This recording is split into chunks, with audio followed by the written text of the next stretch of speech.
We know, you can see the strategies that the large supermarket chains are putting out. They are saying 2025, no waste to landfill. So, and that's that's going to come through to the supply chain. So these food producers are going to have to find alternatives to landfill, and that's what's exciting about this project, is that we're going to be able to fill that gap and keep these critical businesses in our region trading well through that as the world changes. A lot of people aren't aware that landfilling is actually one of the top 5 or 6 greenhouse gas emitting industries in the nation. So you're looking at your cement production, electricity production, shipping, and landfilling is right up the top there. So every time we can divert organic material from here and compost it where we don't create any greenhouse gas emissions, we've got a 23 to 25 times benefit on the environment.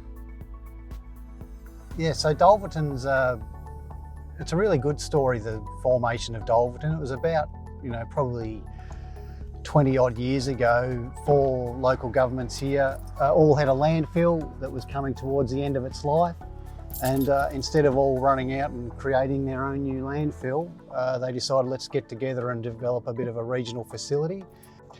Look, Gavin, as I said before, Gavin is one of the hardest working politicians I've ever dealt with. He always returns my calls or my messages, just very genuine, very down to earth. Yeah, look, I'd happily go and watch a game of footy and have a couple of beers and a pizza with Gavin. He's just one of nature's true gentlemen. Yeah, so we sell to about 12 nurseries all around Tasmania, so even a couple as far as Hobart. And yeah, but other than that, probably over 50% goes to broad scale agriculture. So we're selling to dairy farms, vineyards, flower growers, orchards, you name it. And the thing that we're really proud of is that it's not just hobby farms that are buying this. We're literally talking 1,000+ head dairies that are making a commercial decision to apply our compost, and they're not doing it because it makes them feel good. They're doing it because, based on agronomist advice, that they're going to improve their soil health, they're going to reduce their overall fertiliser costs, they're going to reduce their reliance on synthetic fertilisers. So we think that's an absolutely tremendous outcome, and it's a real a testament to the quality of the product that we're producing.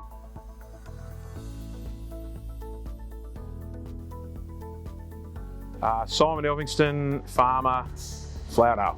Once you're a farmer, you're always a farmer. I reckon it's in your blood a bit. So, family farm. So, yeah, Dad was here, grew up here, and then my brother and I have taken over and expanded since then. So, we've just done a pretty significant upgrade on the dairy this year, and the plan is to continue to grow this herd by about another 250, 300 cows over the next 2 to 3 years. We're using compost or chicken litter, composted chicken litter.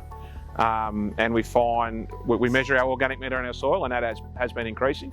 And yeah, I think we're growing more grass, or we do measure our grass, so we are growing more grass than previously. It's a great circular economy story.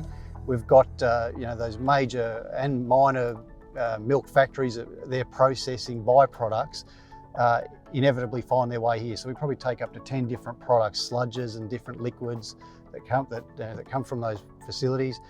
We then use it in our composting process to create a high quality compost product, and then we are selling thousands of cubic metres to dairy farmers who are applying that compost to improve their soil health, and they're getting great results in doing that. And then of course they're growing the grass that feeds the cows, that creates the milk that goes to the factory, and around it goes again. So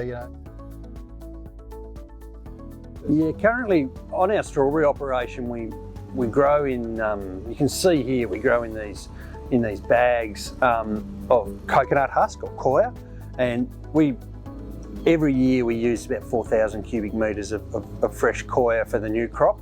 It's been working pretty well for us, but we've identified that for a few reasons we'd probably like to try to find ways to reduce that or reduce the amount that we have to bring halfway around the world. So at the moment, Dulverton take our material and deal with it as a waste product, and we find that pretty good, and they use it in their mixes. But going forward, we're hoping that we can get to a situation where they're able to use the product, compost it by therefore reducing the disease risk, and then we will hopefully use it back in our system again and reduce our need for as much fresh product every year. You know, from our point of view, this is why we're here in Tassie, is that it grows. You know, it's probably the best place in Australia for growing these berry types, and that's why we're here. The new facility will be based on sort of two major elements.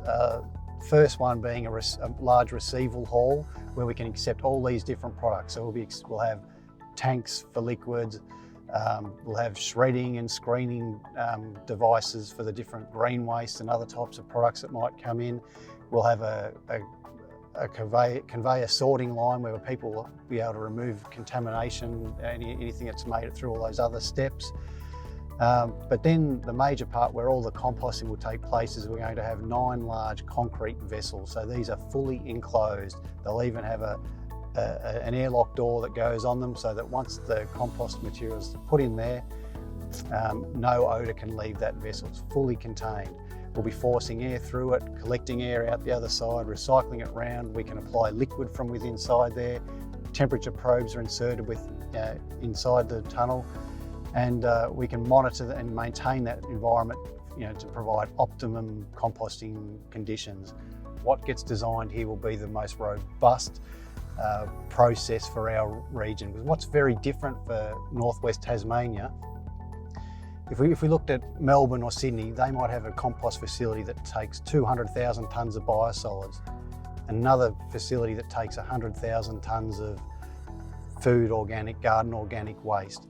Well, our 50,000 tonne facility has to take 10 different types of products, 5 different types of products I've never even heard of yet, because the phone's going to ring tomorrow and someone else is going to want to bring a product to us. So for us, it's absolutely critical that our process is so robust that it can handle more liquid, less liquid, you know, all these different things. So job-wise, it'll be during construction, there'll be over 90 Tasmanians employed.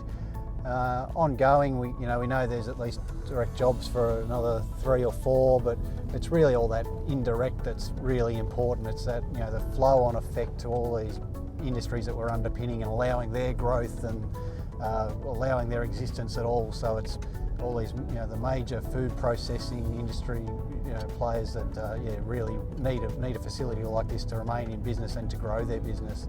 That's where the jobs growth will take place.